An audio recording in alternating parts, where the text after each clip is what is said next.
If I didn't know our guest today personally, I would have a hard time believing his story. He was not eager to tell it for reasons we will discuss, but agreed to talk about it. Christopher Lind is a businessman, AI expert, podcaster, and friend. For 40 minutes, I felt like I was on fire. I met Jesus in a very unpredictable way, and I saw someone who was just tormented. You made a stupid mistake. Federal agents showed up at the school.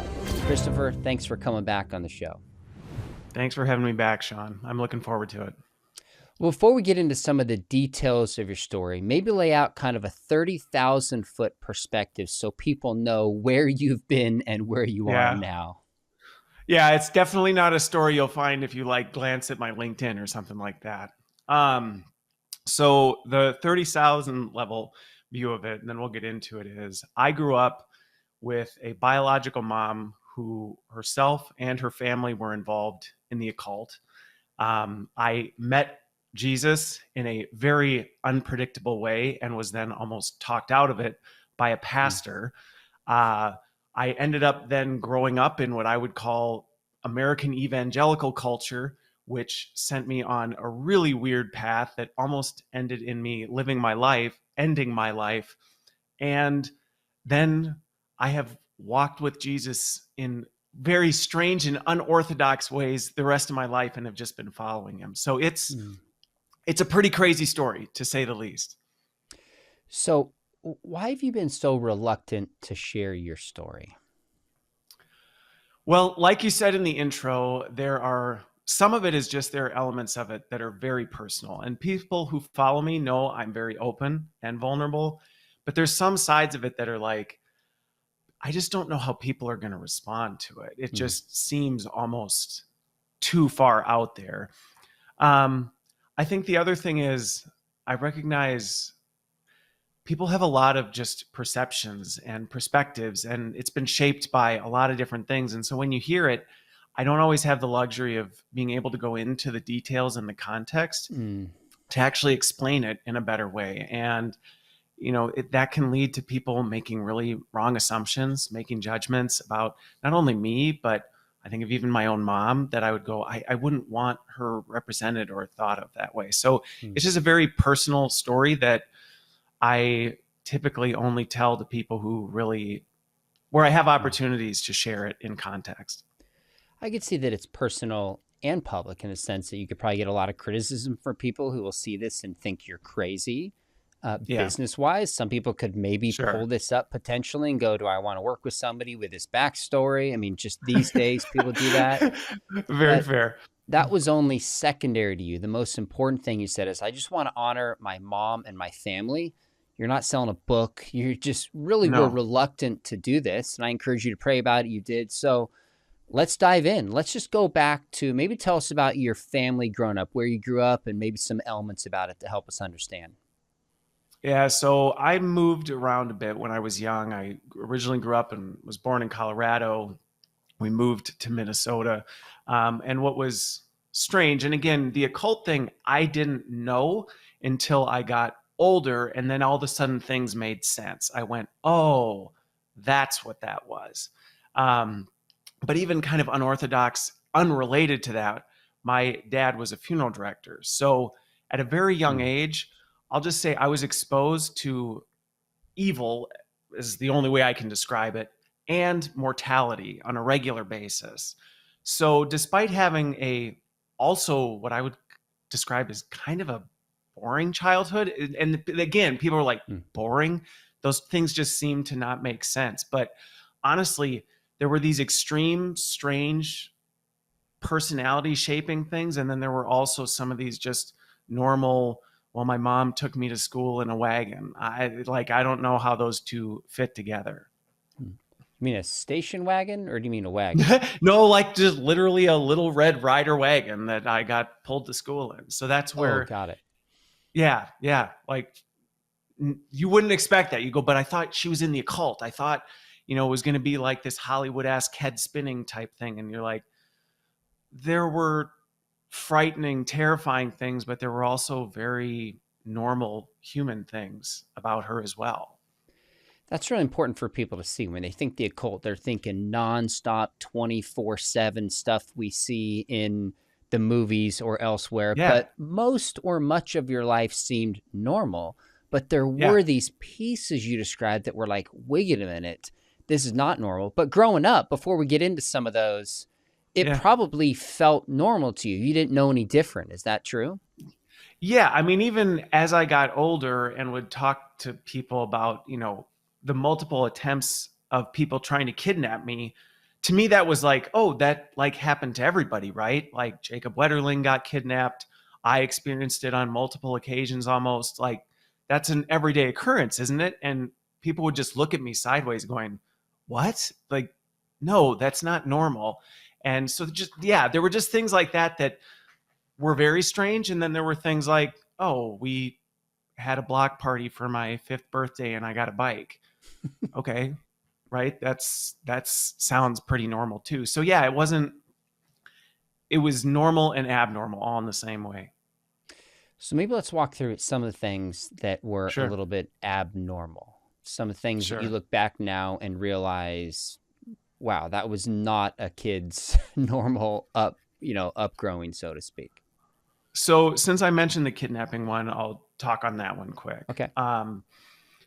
For me, always being told like, hey, we have to have secret words and you don't go with anybody that doesn't say that word before they, if they come up to you and say something, you need to make sure they have that word.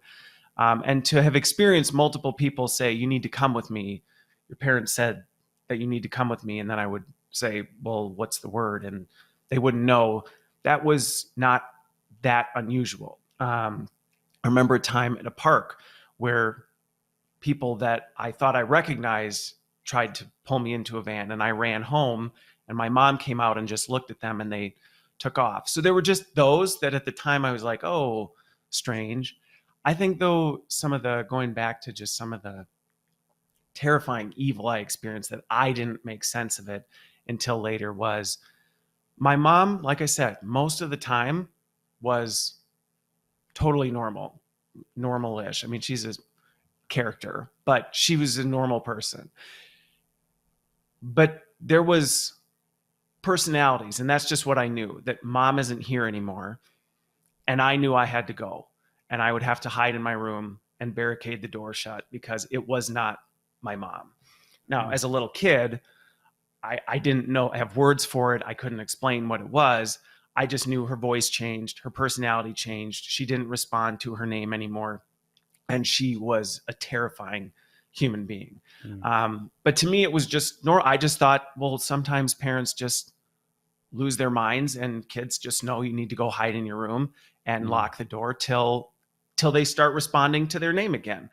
And to me, that was probably one of the most prominent, that once I understood occult practices and her traumatic childhood, suddenly things started to make sense of, oh, okay, I don't actually think that was my mom who would show up and be terrifying. Now, when I hear you describe like secret passwords for being kidnapped, I'm thinking this is somebody whose parents work in the CIA or they're undercover somewhere. Like, why would the connection to the occult mean that people wanted to kidnap you and you had to have this built in the sense that your parents expected it? What's that connection? So I get my dad, I don't know fully understood everything. I really, Mm. and that's one thing where, again, I'm hesitant to share my story because then sometimes people are like, well, obviously it must have been like this. And it's like, I don't know that it was. My dad was very busy with work. He was very kind of off doing that. And so I really was home with my mom far more than he was around. But I think, like, to that one, she just said, I just remember her always telling me there are certain people and people you may even be familiar with who may not always have your best interest in mind. So if they come and you see someone, even if it's, and she would never say who, she would just say, even if it's someone that you know, just make sure you ask the password. And if they don't have it, run. Run as fast as you can. Shout, scream, just run. And I remember, again, to me, I was just thought, oh, okay, well, that seems normal. So, as much as you're comfortable, do you know some of the backstory of this, like your grandparents, your great grandparents? Is there kind of a tradition of this being passed on through your mom, and you're kind of the first generation? I don't know about your siblings, but maybe Yeah. resisted it, or what's the backstory there? So the backstory that I know, because one thing that I think anybody who listens or watches this who may have any sort of connection to the occult knows, it's super secretive. Like, this isn't something that you like, you're telling people. You've got a sign in your front lawn that says occult, because part of it is you want to assimilate into culture. You want people to Mm, never know that you're doing the things that you're doing. And so mm, it's very difficult to find any information. And even when I started trying to dig into my family history, it was a ghost. It really was a mm, ghost in terms of finding a lot of this. So a lot of what I ended up discovering was through journals of my mom's that I discovered when I was a kid, going through boxes where I went, wait a minute, what is all this? To the best of my knowledge, from what I've pieced together from it, it definitely goes back through her family. Now, how mm, deep within her family, I don't know. But what I do know is that she was ritualistically abused, horrifically. I mm, mean, beyond some of the things that I read that she mm, described are something that no human being should ever experience. And mm, so, what I saw in my mom and where I think it broke was I always saw her extremely conflicted with this. It was like it was part of her, but it was also a part that she hated. And so even her leaving, as much as it hurt, to my knowledge, it truly was all she knew how to do to protect me. And mm, I even look back at it that, I mean, her trying to protect me from her parents, her trying to, protect. She, there was this duality of her where there was evil that was wanting to continue and do harm. There also was a side of her that truly saw her. I was her first oldest child, and I know that there were previous children that did not make it, and I was the first that did. And so that was, there's, if you know these practices, there's bloodlines, there's the oldest grandson. There's just a lot of things that had some ties to me that I think really, I don't know for sure because nobody's ever said, yeah, Christopher, by the way, yeah, I'm your great uncle. And yeah, we were planning on doing it. So that's where I have to go off the information I have. Yeah, that's fair. I mean, occult means things that are hidden and are secretive. And if it's Yep. rooted in satanic principles and lying, you want to hide that because the perceptions people are going to have. So, thinking somebody's living a normal life is actually one of the most powerful ways to continue these practices, as opposed to just being out in the open about it. Right. Now, we might be jumping ahead in your story, but you said you made a reference to your mom leaving. Was that when you were a Mm-hmm. kid, when you were older? What do you mean by that? So she was around for till I was in my early teens. Again, experienced lots of things with her, but multiple self attempts on her own life, was hospitalized. Mm, And eventually that's when she just said, I need to leave.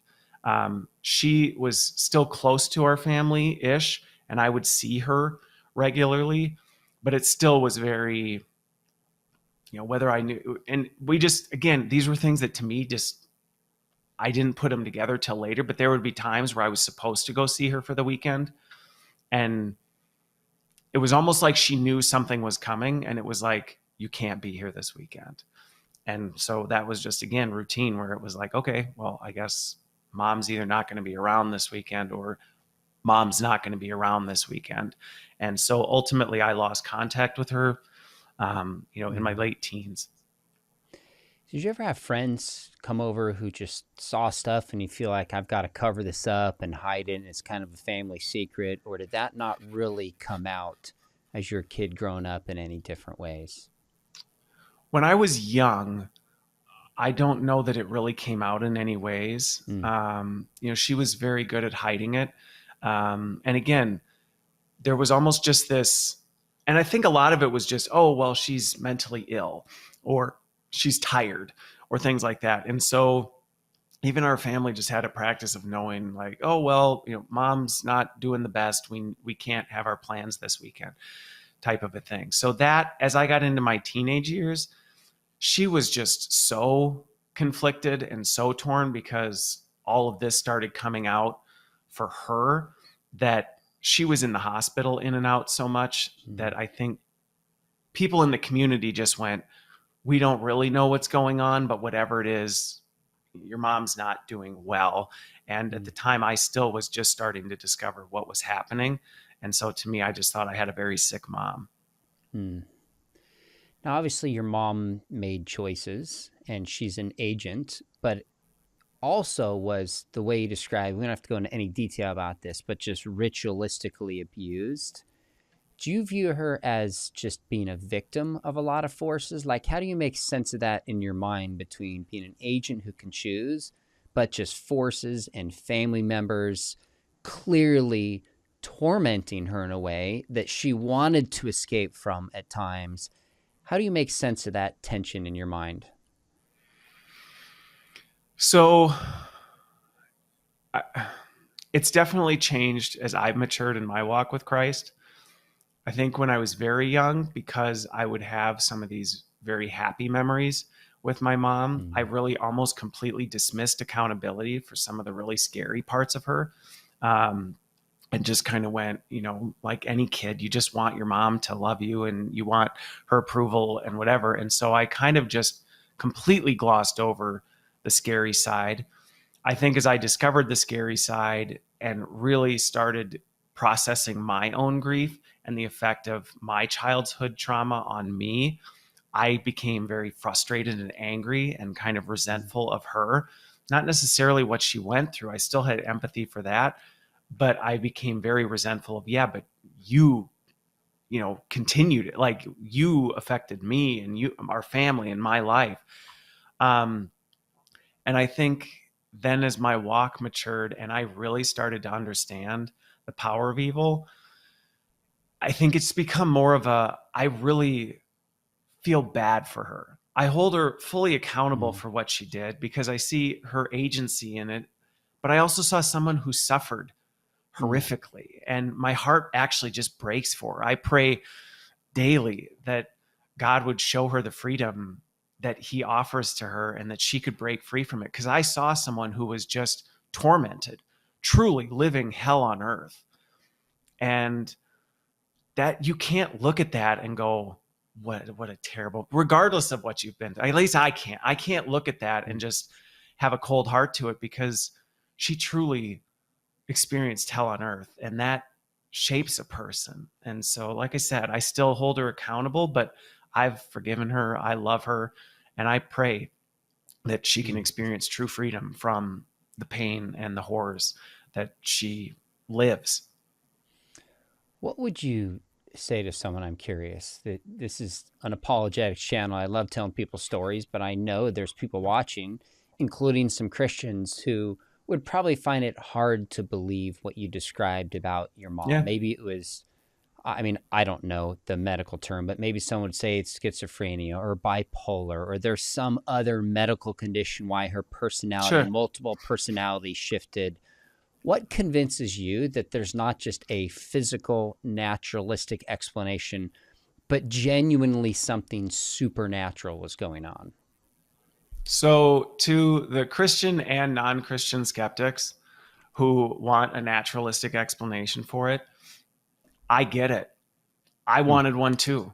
I mean, honestly, I was almost more relieved when I thought, oh, dissociative identity disorder. See, it's just a cognitive splitting of her brain, and that's it. And with enough therapy and the right meds, my mom's going to be okay, and that's all it's going to take. And I wanted that. That's the thing. For me, accepting it was probably harder than anybody listening to it. And that's, I think, the part that, people think like, oh, yeah, I'm sure for you, you just jump to that because it makes it easier to explain your mom. Actually, no, it doesn't. Accepting where my mom came from, accepting what I experienced to be what it was, like, that's not something you just accept first. Mm. If anything, you're constantly making excuses for why it's not. It can't possibly be that. It has to be all these other things. I mean, I remember reading the books going, oh, she's a novelist. She's a creative. She's at this must just be pure made up stuff that helps her explain the voices in her head and all the things that she's doing. So I get it. I get why people do. But there were things I saw as a kid. I mean, she was not a big woman at all. And I saw her throw things in the house that it would take multiple grown men to pick up. I Mm. saw her change physically in ways and do things that you can't explain that. Oh, well, she had a bad day or her personality split. And people can tell me, oh, you were a kid, you don't remember. That's fine. I get it. It's hard enough for me to accept. I don't necessarily expect somebody else to listen to it and go, oh, it must be true. But I think to anybody who watches and listens to it and has even had an iota of a brush with some of this stuff, they're going to go, I know exactly what he's talking about. I know exactly what he's talking Mm. about, and he isn't lying. And so I don't tell the story to try and convince people, hey, I got a book about demons and you need to believe demons are real. Like, no, I'm just telling the story because there's people out there who have had glances with this and they think they're crazy for all the reasons I did. They think there's got to be another explanation. There has to be this. And I share my story to go, you're not nuts. You're Mm. not crazy. I know what it is. And it's terrifying. I don't mean this in a supernatural sense, but do you have just a sixth sense from your experience where you just kind of know, you know what? I think that person's going through the same thing. And I ask because I mean, I would miss it. It Yeah. wouldn't be on my radar. I'm a typical non-observant male anyways on a lot of things. My wife's like, why didn't you pick up on that? I'm like, I'm sorry. I just totally missed it. But having an experience like that, I would think, correct me if I'm wrong, that you would maybe hear something somebody says, something they do, a way they react, and maybe make you Yeah. think, okay, there's a massive backstory here. Is that the case for you? So what's weird, and this is another part of the reason that I tell this story, is I think one of the risks of people hearing things like this is we start looking around at people and going, are they on the Mm. good team or are they on the bad team? Is that person is my demon dar going to go off and am I going to know they're one of the bads and oh, that's a good person over here. And I think one of the things that actually ultimately led me to almost taking my life was the duality of people Mm. is like it's terrifying. There's not like, oh, that's the bad person and they're always bad and they always do really bad things, so stay away from them. It's that's a person made in the image of God who right now is not operating off of the image that they were made in right now. And maybe there's differing degrees of that. And what I will say is, no, there's not like, oh, I walk by somebody and go, yeah, that's one of those. No, if anything, when I interact with people, there are moments where I'll go, the enemy is acting right now. Like this Mm. is coming from a place that is not just, oh, you're tired and you had a bad day. This kind of reaction, this kind of response to things, this can't be explained by just human emotion. And I think that's a Mm. sense that I pick up on. And I can pick up on that when I'm talking to sometimes even other believers where it's like, I think we need to stop and pray right now because I think what's happening right now is outside Mm. of us. Mm. Well, so growing up, you described, and this is true for all of us, whatever our background is, we just kind of assume that our experience is normal, whatever Yeah. that experience may be. When was the first time you kind of thought, you know what, there's something else going on here? Maybe my experience is different. Johnny down the street is not experiencing the same thing that I am. And maybe that is once you had clarity looking back, some of those pieces started fitting together. But what were some of those moments where you really began to realize, okay, this isn't the normal kid's childhood? And maybe it was the kidnap thing. I mean, I have no idea. But what were some of those moments if you remember them? So, um, I think the one that actually, my conversion story, I think is actually what made me go, hey, this is not normal. What you're experiencing is not just like a childhood difference of maybe parents with different personalities or parents going through a bad divorce. Because while we weren't really involved in church, it was kind of more of a social thing before my dad got remarried. I went with friends on a mission trip, and I just thought it was a cool opportunity to go hang out with friends and whatever. And we came back, and as we were coming back, we stopped at a Baptist church, and random church, walk in, bunch of kids on a mission trip, and the pastor happens to be preaching the gospel that day. And he locked eyes with me the second he started preaching. And for 40 minutes, I felt like I was on fire. And not in like a bad, like, I got to get out of here. This is horrible. It was the polar opposite of what I had experienced when mom went away and someone else was there and I needed to hide. It was this fire of pure, I don't know, love, joy, peace. I mean, I think of the fruit of the Spirit, like all those things just bundled in one that just hit me, that I went, wait a minute. Whatever this is that I still don't fully understand, I know what the opposite of this is. And the opposite of this isn't just parents who are in an argument or mom's having a bad day and you need to stay out of the room type of a thing. I went, there's something bigger going on here. And at the time, I still didn't have context for it. But that was when I knew something about these experiences, these moments where someone shows up and says, you need to come with me. And I say, what's the password? And they freak and I run screaming. And whatever I experienced in that moment, I went, oh, this was the opposite of that. And I don't think people can relate to whatever this is I described. Because when I talk to my friends about the things they experience, they don't talk about it on this plane.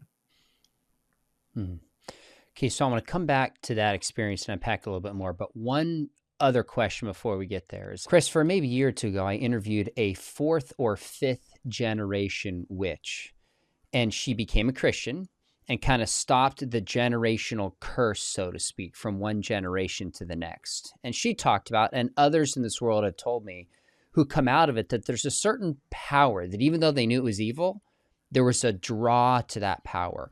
Were you ever drawn to that? Or is there always a sense of, I want nothing to do with this? So I'd be completely lying if there wasn't the allure of, ooh, this is interesting. And also it's why I caution people when it comes to like learning more about or digging into some of the practices. Because even when I got older, and it was probably when I was in college and really started digging into like the past and some of the story and all of this and understanding what it was, yeah, there was a part of me that was like, ooh, it's kind of like interesting and exciting and scary and extremely powerful. Like I said, I saw my mom do things where I was like, man, there's insane power in this. But I think that experience I had with my conversion made me go, yeah, but it pales in comparison to whatever that was. And God's power was, I mean, it just cast out. I still remember it just like sent darkness flying. And I went, nah, it doesn't compare. And when you'd seen the horrors and evil that went along with it, you're like, whatever power you think you're getting, I saw my mom be a slave to it. It's just a complete slave to what it was. And she hated it. She loved it, but she hated it. And so I think for me, there was never this like, should I go down that path? So much as, ooh, isn't it kind of like fun and interesting type of a thing? It was like, no, that was maybe as far as I ever went. How old were you when you went into that Baptist church? Probably 13. Oh my goodness, younger than I thought. And it was more just curiosity. I'm sure you'd say the Holy Spirit was guiding you in there, but you're just like, let's go into a Baptist church. We were back from the mission trip. The whole bus stopped and it was like, hey, it's Sunday. Like, let's go to church. Sure. This is the only one that's on the side of the road. Bus stopped, went in. type of a thing. And I would absolutely say it was the Holy Spirit showing up, because there have been a handful of experiences where I've experienced it again. And one was immediately before I almost took my life. So I know what it is when you experience the light side. Is, I mean, for any Star Wars fans, like when you experience the light, you're like, oh wow, I know what that is. And that is infinitely more powerful than anything on the dark side. Was that your conversion at 13? Is that when you became a believer, or just one step in your journey? Like, how did you change? You described the experience of light and Yeah. powerful, but how did that change you, if at all, moving forward? So the thing I think that's been interesting about following Christ, being under the banner of Yahweh, is, while I had that moment, and I think if you were to say, when did you know you wanted to pursue God, not darkness? It was then. Did I say the sinner's prayer? Did I, like, whatever, a lot of times I think we associate in American culture this like one time experience, and then poof, the fairy dust has been sprinkled on you and you go on with life and you're a good Christian forever. That's never been my experience. Was that the moment where I went, whoa, whatever this is, I want to be on this team? Like, God, I don't know what it all means. I don't know fully who you are or what it means to follow you, but I want you and all of you. But I didn't have words for it. So I would say that's when I knew that I was committed to that team no matter what else. But I don't know that I would say like, oh, and then I started going around and spreading the gospel to my friends and other things, because I walked out of the church and the pastor who was with us tried to talk me out of my conversion. He tried to say that wasn't real. So, it was a very bizarre experience. Okay, so let me lean into this a little bit. The same pastor you Yeah. heard preach, or a different pastor? Was it that No, night or a different no, the time? Tell me pastor about who was that. leading the ministry trip. Okay, so this is the ministry trip you were on, and then you Yep. happened to go to this church, and then it was like that night or very shortly after you talked with No, them. we walked out of the church. We Oh, walked out okay. of the church, got on the bus, and I happened to be sitting with the pastor who had led the trip, and told him what had just happened to me. And he started telling me why it wasn't real, that it was just an emotional experience, that wasn't God. That's just something that charismatics do to manipulate people. But the interesting thing, going back to what we talked about earlier of when my spidey senses went off, I went, this is not what I experienced in there. This is the other team. Mm. I've experienced this before. And what is happening right now, this isn't just me talking to my pastor. There's a whole lot of darkness going on right now. And so I was too young to like, speak the power of Jesus in his face. But I just remember kind of going, but going, I don't believe what you're saying right now. And I know that this is coming from the other team. They want to stop whatever that was. I mean, how do you look back on that? Because I'm somewhat torn, and I say, here's a pastor, and his job is to shepherd you and affirm what is true. And I appreciate the concern over emotionalism. Like, that is a Sure. caution, but he's speaking the opposite of the truth you just experienced. Have you talked with him since? Do you look back and just say, you know what, here's a guy who was doing his best but was misguided? Or how do you even make sense of that so quickly Yeah. after a life-changing experience? So I've never talked to him about it since. Mm. It wasn't something that really came up. We weren't in the church once my dad got remarried. So, we didn't really stay connected.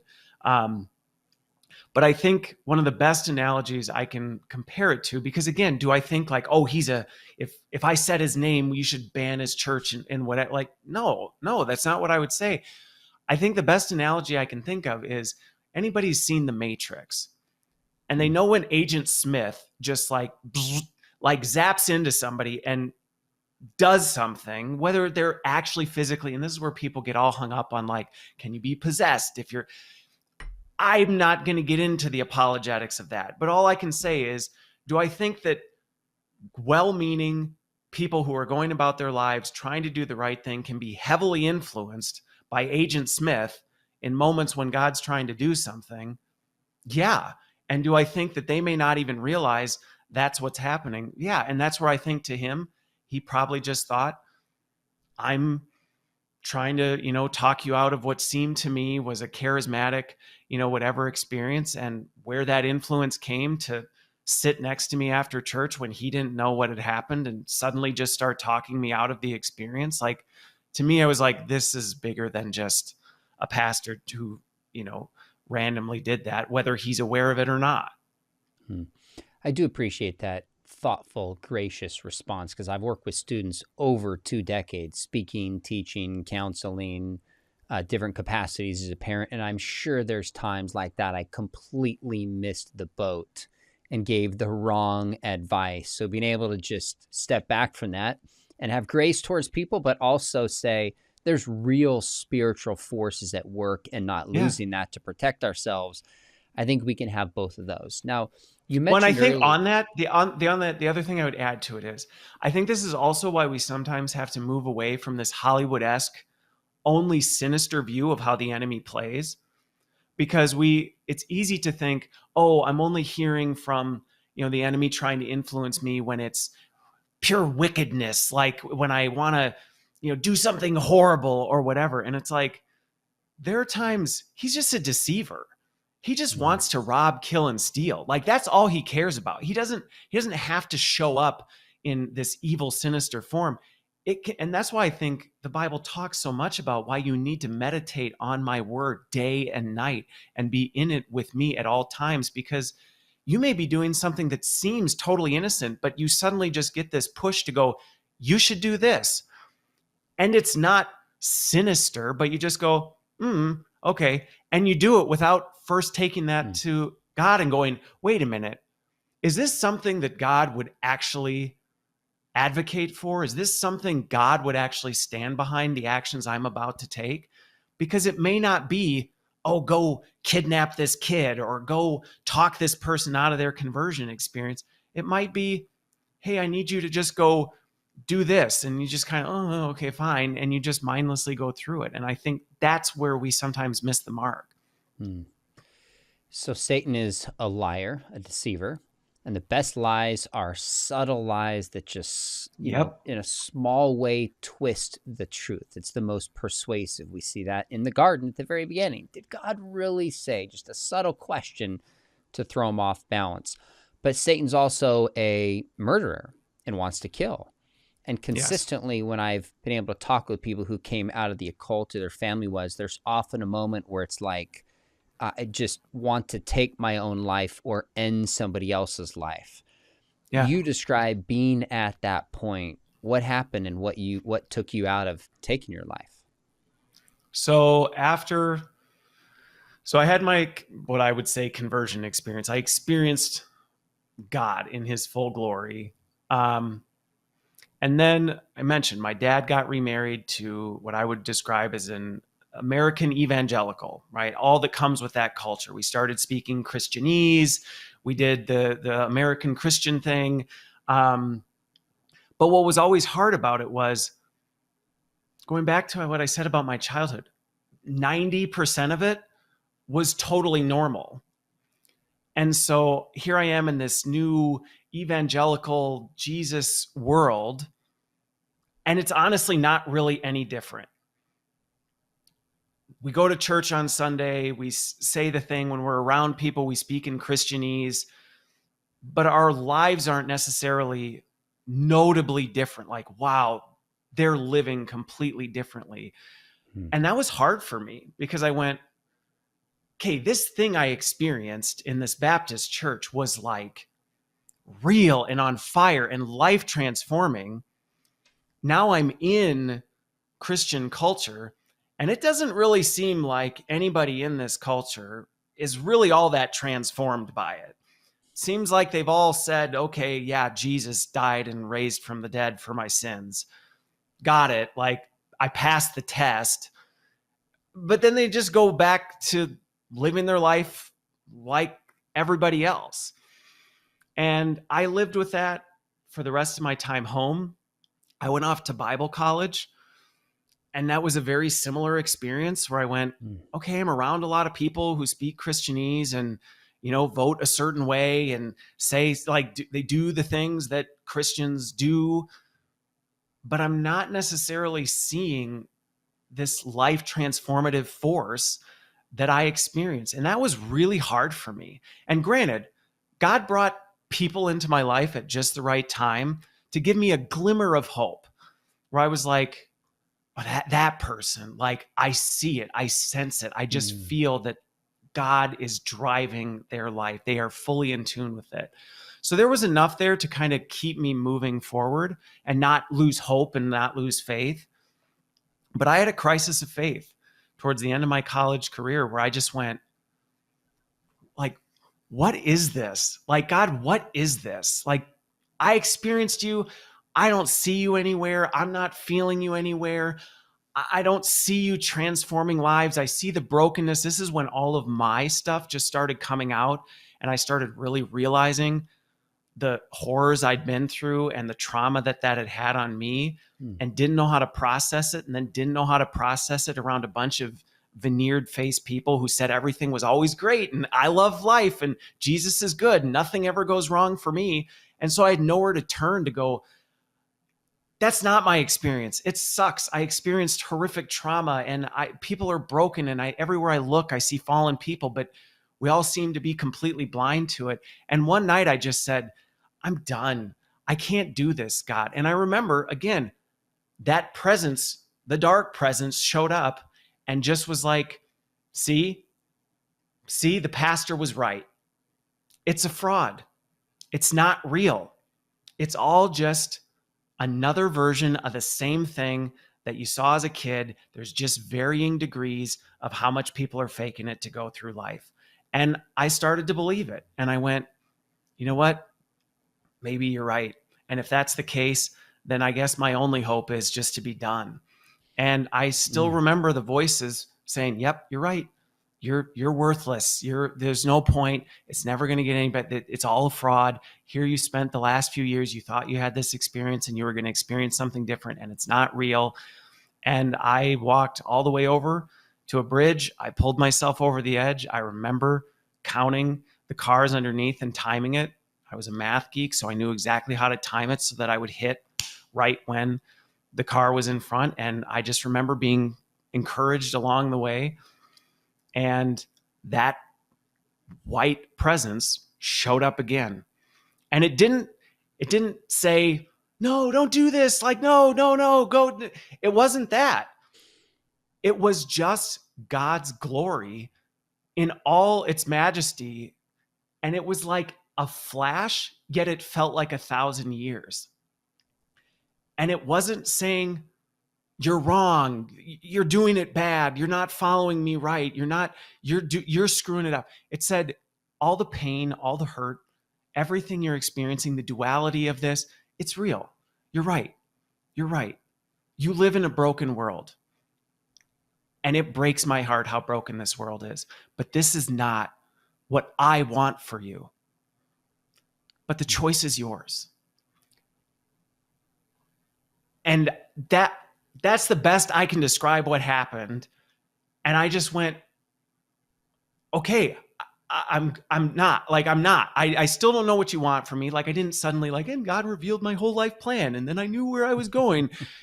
Nope, he didn't. He didn't tell me where I was all going to go from there. He didn't tell me I was still going to experience hell on earth going forward and that it was going to be really hard and that following him wasn't going to be this cakewalk and my life was going to be happy. But he did say, this isn't what I want for you, but the choice is yours. And there was so much love and majesty in his presence that I just went, okay, if this isn't what you want, I still remember in that church saying, I want to follow you. And if you're saying this isn't the plan, then I don't know what the plan is, but it's not this. And I turned around and walked home and went to the hospital and I got help. Mm. Wow. What's one or two people in your journey that responded maybe the opposite of the past you described earlier, that felt like they get it, they're giving me hope, they listen to my story? or maybe just one person that jumps out from 13 forward, maybe through Bible school, that just ministered to you in a way you think Christians should respond or live their lives? So going back to the moment I just described, I had a couple friends that when I walked back from the apartment or from the bridge, they saw my face and they'd known the things that I was going through and they'd believed me. They didn't understand it, but they'd believed me. And when I walked back in, I think they knew what I had just almost done. Because I don't know how to explain it. It was almost weird how I was able to just sneak out of the apartment. There were tons of people there. Nobody noticed. I just vanished. Because when I came back, they were like, where were you? Like, how did you even get out? What happened? It was like in an instant, things just happened. And when I came back, they knew what had just almost gone down. And they loved on me. They didn't judge me. They didn't say, how did you make such a stupid mistake? Like, why would you think? No, they just said, they just gathered around me and hugged me and said, I'm so sorry. And they said, we're going to get you help. And it was like the human version of what I'd experienced on the bridge. So that was huge. I still remember my youth pastor. He was probably one of the people that gave me hope in between. He loved his kids.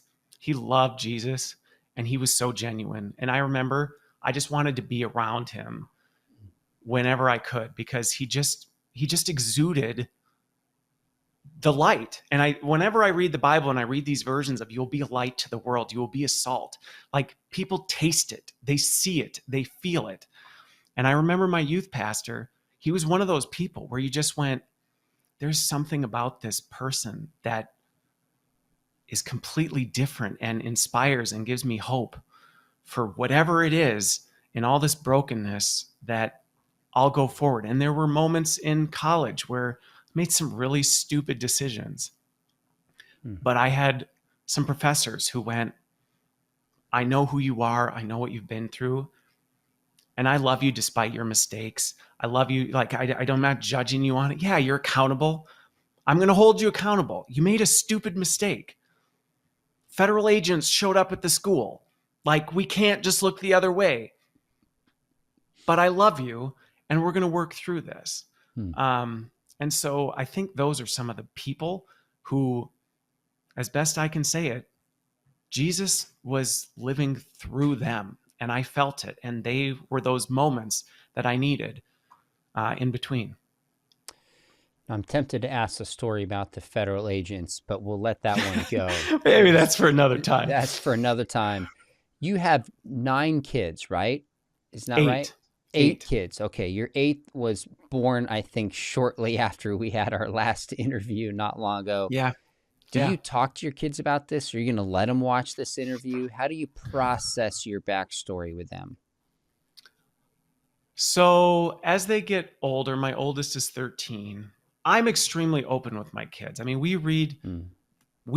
I had somebody recently ask me, like, what should I do with my kids? And I'm like, honestly, just read the text with them. Just read it with them and talk about it. Talk about what stands out. And so we've read through the Bible together multiple times, and we talk about some of the ugliness in there and some of the really terrible things we see the heroes of the faith do. And we talk about that duality of there's really righteous people who do really horrific things. And they know that daddy has had a challenging childhood. They know that daddy's gone through some things, and they've asked, will you ever tell us the specifics of it? And I said, I will. I will when you're old enough to really understand what that is. But there are times when we talk about certain stories and they know when I go, hey, these things are real. This kind of stuff that we're seeing here, when Jesus is casting demons out of people, these aren't people who are just sick. There's other things going on that we can't see. And so it's about personalizing it to where they are from a mature level. I think back to when I discovered some of my mom's journals. I was too young to understand what I was reading, to process that. And I don't want to expose them to that. And I will probably always in some ways shape it, even as I'm shaping it here. I'm not going to disclose the details of some of the horrors or go into it, because it's like, why give evil that kind of stage time? No way.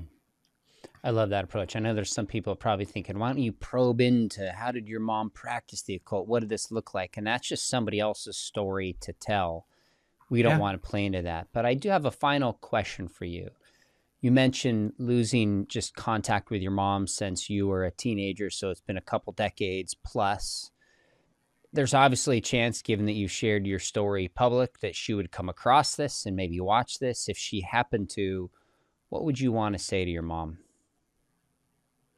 I'd say the same thing that my friend said when I came back from that bridge, that I love you and God loves you more than you can even imagine. And I'm sorry for what you went through. No one should have had to experience the things that she did. And I'm sorry that that was her experience, but that's not who God is. That's what I would want her to hear. That I'm sure she carries baggage from the things, and I don't hate her. I'm not angry with her. I've truly forgiven her, and I hope she can experience the true forgiveness and love that I've experienced in Christ. One of my big takeaways of your story is just believing people and listening to them, responding non-judgmentally, and just leading with love is just the way to minister to people. And I want to get better at that myself. So I appreciate you drawing that out. Thanks for being willing to share your story. I know this is personal. And when I asked you to just think about it, you prayed about it for a while, you really thought about it, which tells me you want to share it for the right reasons that you hope just encourages people and blesses people. And I think you've done that. Now, some people might want to know more about just kind of what you do. I listened to your weekly cultural update. Maybe just tell folks where they can follow your ministry, which is completely different than this. Yeah. So I write on Substack. I do a podcast. I recently lost my traditional full-time job. And so now we'll be doing a lot more time doing digital leadership coaching. And I like to say I'm kind of the corporate MacGyver. So I do a lot of executive problem solving with technology. So most people know me from LinkedIn or YouTube or Substack. You didn't go to Biola, but you're exactly the kind of graduate we want to make at Biola, in the sense of people that are intentional about their faith, really helping people solve problems, but you naturally weave it in appropriate ways. You don't shy away from it, but just in respectful, thoughtful ways. And I love that. I listen to your cultural update weekly. I told you this just in terms of business and AI and culture, and we'll put a link below. I hope people will check that out. And before you go, make sure you hit subscribe. We want to bring you more stories and more apologetics content to equip you. Christopher, you're a good friend. Thanks for coming on and sharing your story. Thanks for having me, Sean. Always a pleasure.